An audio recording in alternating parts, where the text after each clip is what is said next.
नमस्कार दोस्तों, स्वागत है एक बार फिर से आप सभी का सलोनी क्वेस्ट में। साथियों, जैसा कि मुंबई ब्लास्ट 2006 इसके 12 के 12 आरोपी बाइज्जत बरी कर दिए गए हैं। आज की ये टॉप ट्रेंडिंग न्यूज बनी हुई है। आप किसी भी आर्टिकल पर देखोगे, आप यहीं पर चर्चा पाओगे। 2006 देखोगे तो आप यहीं पर चर्चा पाओगे। 2006 में 11 जुलाई के दिन सीरियल ब्लास्ट हुए थे मुंबई में लोकल ट्रेन में। इन सीरियल ब्लास्ट में पाकिस्तानी भी कनेक्शन निकल के आया था। 13 पाकिस्तानी नागरिक और टोटल 30 लोग इसमें आरोपी पाए गए थे। मुंबई की एसटीएफ के द्वारा 2006 के एंड होते होते तक 13 इसमें पकड़े गए। इन 13 आरोपियों को 9 सालों तक ट्रायल चला।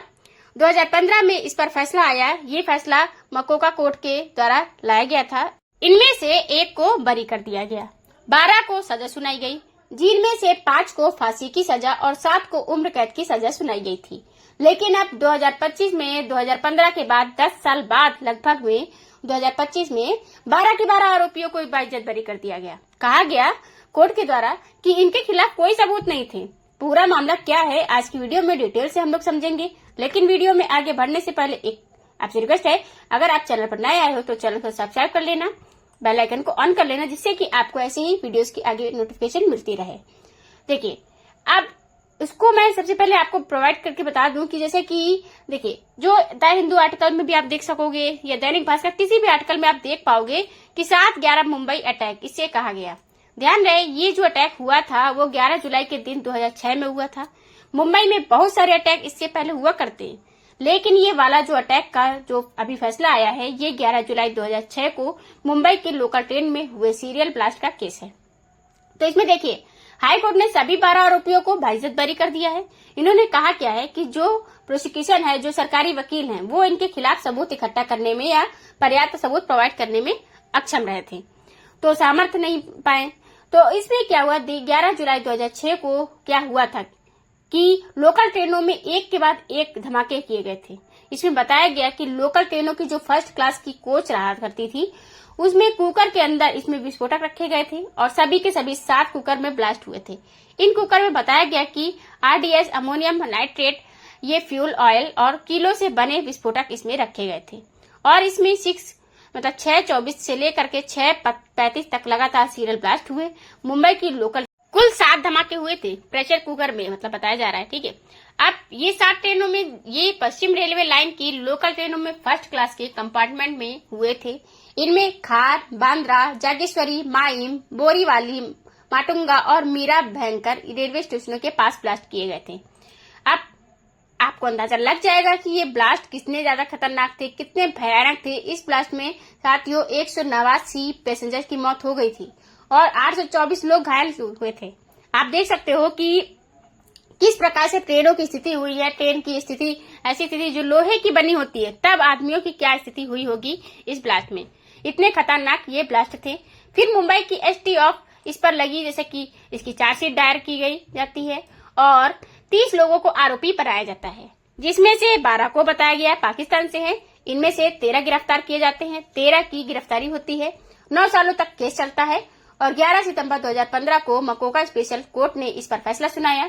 इन 13 नागरिकों में एक को तो बरी कर दिया जाता है, 12 को आरोपी बनाया जाता है। इन 12 आरोपियों में 5 को फांसी की सजा सुनाई जाती है, 7 को उम्र कैद होता है। ये 12 जो होते हैं ना आरोपी, वही हैं जिनको अब बाइज्जत बरी किया गया है।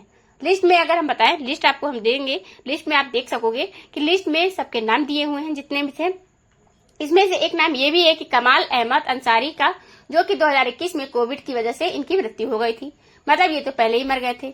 अब बाकी के 11 जो आपको यहाँ पर नाम दिखेंगे, इन आरोपियों को 5 को 2015 में फांसी की सजा सुनाई गई थी। तो लोगों ने सोचा था कि भाई जस्टिस डिस्टर्ब हो गया, 5 को फांसी और 7 को सजा सुना दी गई माका को कोर्ट में। ठीक है, लेकिन अब इन सब में मिल करके मुंबई को हाई कोर्ट का रुख किया। मुंबई हाई कोर्ट में मामला गया और फिर वहां पर ट्रायल शुरू हुआ। अब यहाँ पर देखो, इंडियन जुडिशरी सिस्टम को भी यहाँ पर समझना चाहिए कि आप आज इन 12 आरोपियों को 19 साल बाद फैसला दिए हो और बाइज्जत बरी किए हो। अगर मान लो आप कहते हो कि पर्याप्त सबूत नहीं इकट्ठा कर पाए, या मान लीजिए आपने सही फैसला सुनाया है, तो 19 साल बाद क्यों? अब इनमें से इन जो 12 जितने भी लोग नागरिक हैं, इनको तो 19 साल अगर कहें तो ये आरोपी नहीं थे और 19 साल इनका पूरा का पूरा बर्बाद कर दिया। तो ये इंडिया की जुडिशियल सिस्टम है, अब इस पर क्या ही कह सकते हैं हम। लेकिन अभी आपने देखा कि कुछ दिनों पहले एक न्यूज ये भी आई थी जिसमें पता लगा था कि एक व्यक्ति जो था वो 45 साल के बाद जस्टिस पाया है और 93 साल की उम्र में वो बाइज्जत बरी होता है। अब सोचो, पूरा का पूरा उसका लाइफ डिस्टर्ब कर दिया इन लोगों ने। वो जेल में बीता है बेचारा। उसके बाद पता चला कि वो दोषी नहीं था, निर्दोष था, उसको निर्दोष करार कर दिया। ये तो सिस्टम है अपने इंडिया का। अब ट्रायल चलता ही रहता है, केस पेंडिंग ही रहते हैं। तो देखो, अब इसमें जैसे कि उसके साथ हुआ 45 साल, उसके बर्बाद, अब 19 साल किसी के बर्बाद किए गए हैं। अगर वो बाइज्जत बरी थे तो उनके साथ नाइंसाफी हुई ना, उसका कौन खामियाजा भरेगा। 19 साल बहुत होते हैं जिंदगी के। 19 साल में अगर ये किया गया है कि हाँ वो निर्दोष थे, वो दोषी नहीं थे, तो आखिर ऐसा कैसा सिस्टम है कि उनको अभी तक नहीं क्लियर किया। 1 साल में कर सकते थे, साल भर में, 6 महीने में, लेकिन ये 19 साल का क्या मतलब है। अब देखिए, 21 जुलाई को ये फैसला आया है मुंबई ट्रेन अटैक को लेकर के कि ये 12 जो है ये आरोपी ये बाइज्जत बरी कर दिए गए हैं क्योंकि इनके खिलाफ पर्याप्त सबूत नहीं दे पाए हैं। कुछ पॉइंट्स भी इसमें थ्रू दिए हुए हैं, जैसा कि अपने किसने फैसला सुनाया, मुंबई हाई कोर्ट ने। उन्होंने क्या कहा कि सबूत गवाहों के बयान पर आरोपियों से जो बरामद किया गया वो उन्हें दोषी ठहराने के लिए पर्याप्त नहीं है। बम बनाने के लिए जो स्फोटक इस्तेमाल हुए हैं उनकी रखरखाव ये ठीक नहीं था। कहा गया कि सबूतों की सीलिंग भी खराब थी। अभियोजन पक्ष प्रोसिक्यूशन अपराध में इस्तेमाल किए गए बमों के प्रकार को भी रिकॉर्ड में लाने में विफल रहा। मतलब जो सरकारी वकील था उनके रिकॉर्ड भी लाने में विफल रहे हैं। आरोपियों के जो बयान लिए गए हैं उन्हें देखकर लगता है कि इनको जबरदस्ती रिकॉर्ड करवाया गया है। मतलब उनको फोर्सफुली उनको आरोपी करार किया गया है, जबरन दबाव डाल के जबरदस्ती उनसे साइन करवाया गया है और उनसे जबरन बयान लिया गया है। और इस बयान को कोर्ट जो है ये पर्याप्त नहीं मान रही। इस वजह से इन 12 आरोपियों को बाइज्जत बरी कर दिया गया। अब बात यही आती है कि जब ये 12 आरोपी बाइज्जत बरी हो जाते हैं तो वो भी 19 साल बाद, 19 साल पहले ये धमाका करवाया कौन था, ये धमाके जो हुए थे इसका असली गुनहगार कौन है।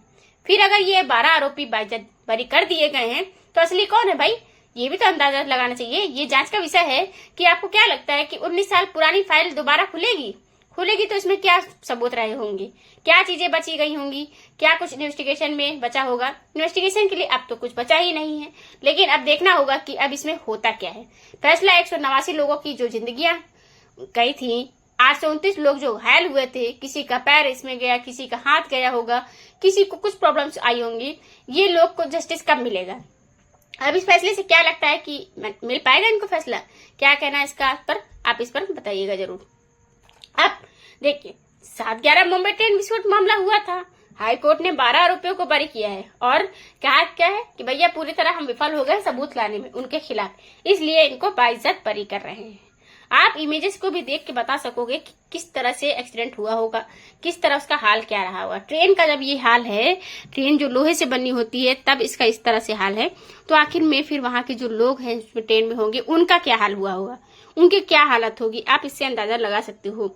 ये 7/11 मुंबई ट्रेन विस्फोट है और आप जानते हो मुंबई में अक्सर होता ही रहता है, कभी 26/11 होता है, कभी कुछ होता है। जैसे 11 जुलाई 2006 को इस तस्वीर में आप देख पाओगे, पुलिसकर्मी मुंबई के माटुंगा रेलवे स्टेशन पर बम विस्फोट में नष्ट हुए एक रेल डिब्बे के पास जांच करते हुए दिखाई दोगे। आप देखोगे ये अब 21 जुलाई 2025 को जैसा कि ये फैसला आया है, बॉम्बे उच्च न्यायालय ने सोमवार को किया है, इसमें बाइज्जत बरी किया है 12 लोगों को, 12 व्यक्तियों को कर दिया, ये कहते हुए कि इनके अभियोजन पक्ष इनके खिलाफ आरोप साबित करने में पूरी तरह से विफल रहे हैं। और 2006 में जो ये 7/11 मुंबई हुआ था, ट्रेन का कब हुआ था, टाइम इसका क्या था, शाम को 6:23 बजे लेकर के 6:35 तक ये मैटर हुआ था। बाद में 7 बम विस्फोट हुए थे, प्रेशर कुकर में विस्फोट हुए थे, मतलब उसके अंदर थे बम, तो वो विस्फोट हुए थे। 187 लोगों की मृत्यु हो गई इसमें लगभग, और 829 लोगों के लगभग घायल हुए थे। घटना के बाद मुंबई के जो विभिन्न पुलिस थाने मतलब वहां के हैं 7 अलग अलग प्राथमिकी दर्ज की गई थी। बाद में इन मामलों को एक साथ मिलाकर आतंकवाद विरोधी दस्ते ATS के जांच के लिए सौंप दिया गया था। ATS ने जैसा कि इसमें जांच की थी, तो कैसे वही बता रहे, हमने आपको बताया 30 लोग को पकड़ा गया था, 13 थे, एक तो मृत्यु हो गई, 12 को मतलब पकड़ा भी गया। 2015 से लेकर तो 25 में अब देखिए मैटर आता है, 19 साल बाद इनको बाइज्जत बरी कर दिया गया है। कहा गया है कि इनके खिलाफ कोई सबूत नहीं मिल पाया, इसलिए हम मकोका हाई कोर्ट ने जैसे इनको सबूत नहीं मिल पाने की वजह से इनको बाइज्जत बरी कर दिया है। अब इस पर आपका क्या राय है, आपकी अपनी पर्सनल क्या राय है, ये हमारी ओपिनियन थी, आपकी क्या राय है आप हमें कमेंट बॉक्स में कमेंट करके जरूर बताइएगा। Thank you for the watching.